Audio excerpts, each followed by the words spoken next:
Assalamualaikum warahmatullahi wabarakatuh. Berjumpa untuk pertama kalinya dengan saya Hani Umara. Saya merupakan mahasiswi dari Fakultas Ekonomi Universitas Islam Sultan Agung.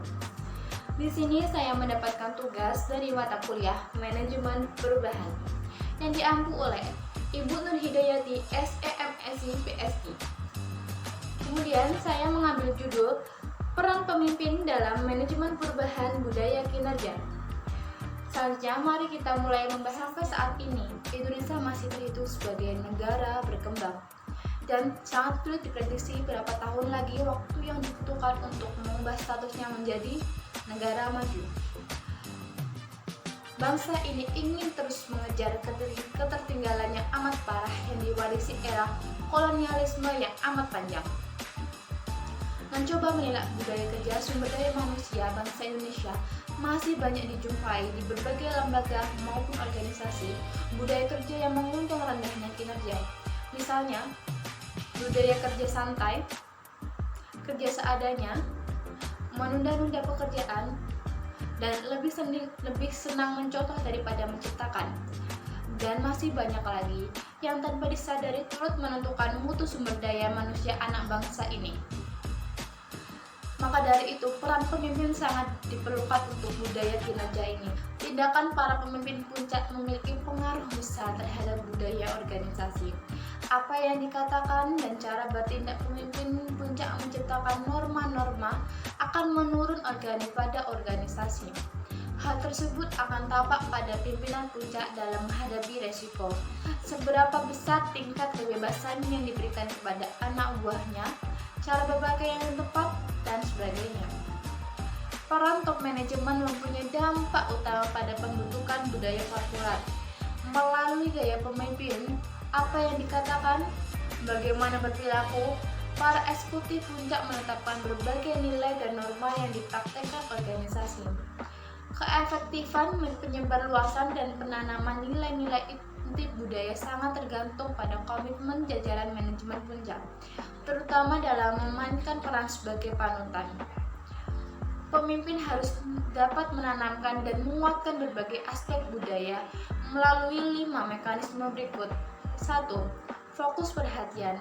Para manajer puncak mengkomunikasikan berbagai prioritas nilai dan konteks mereka melalui pilihan-pilihan tentang apa yang mereka puji, kritik, nilai, tanya, dan dukung. Kedua, reaksi terhadap krisis. Bagaimana para manajer puncak menghadapi krisis adalah signifikan dalam penanaman nilai-nilai budaya karena kondisi emosional yang terlibat meningkatkan potensi pembelajaran berbagai asumsi dan nilai. Dan selanjutnya, pemodelan peran. Para manajer puncak dapat mengkomunikasikan berbagai nilai melalui kegiatan mereka sendiri, terutama kegiatan yang menunjukkan loyalitas, pengorbanan diri, dan pelayanan yang melebihi panggilan tugas. Selanjutnya, alokasi imbalan. Kriteria yang digunakan sebagai basis pengalokasian imbalan seperti promosi atau pemberian penghargaan serta cara penyampaiannya mengkomunikasikan apa yang dinilai oleh organisasi dan pimpinan. Dan kriteria seleksi. Komitmen manajer dalam mengeksekusi kegiatan rekrutmen dan seleksi sesuai dengan kriteria dan prosedur yang telah ditetapkan, juga mengkomunikasikan nilai-nilai pemimpin. Pengembangan budaya organisasi pada dasarnya amat ditentukan oleh visi, misi, dan tujuan organisasi. Sebagaimana dinyatakan oleh Imam Sudirman pada tahun 2015 bahwa budaya organisasi yang seharusnya perlu dikembangkan yang ditumbuh kembangkan oleh organisasi adalah budaya organisasi yang sesuai dengan visi, misi, dan tujuan organisasi. Mengubah budaya kerja. Perubahan budaya dapat dipengaruhi dengan 1. Dukungan top manajemen. Perubahan budaya harus dimulai dari hierarki yang paling atas, yaitu top manajemen. Model peran positif yang dimainkan top manajemen akan menentukan keberhasilan proses perubahan. Selanjutnya, sistem imbalan. Agar budaya berfungsi secara efektif, sistem imbalan harus sejalan dengan nilai-nilai budaya.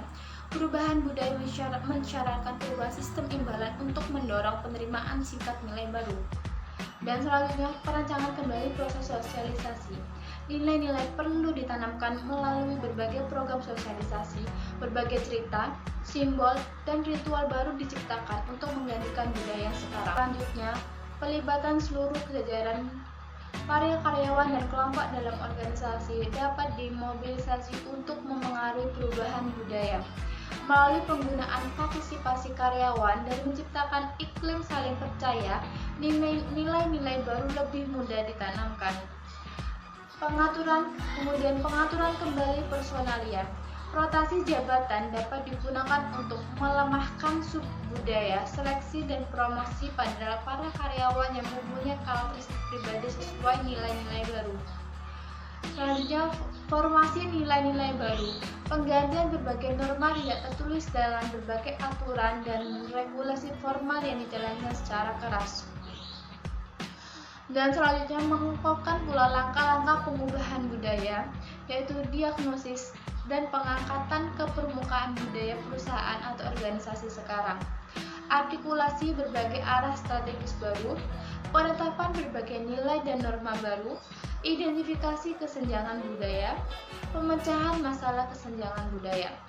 Perubahan budaya merupakan proses jangka panjang, memakan waktu bertahun-tahun, bukanlah suatu proses quick fix.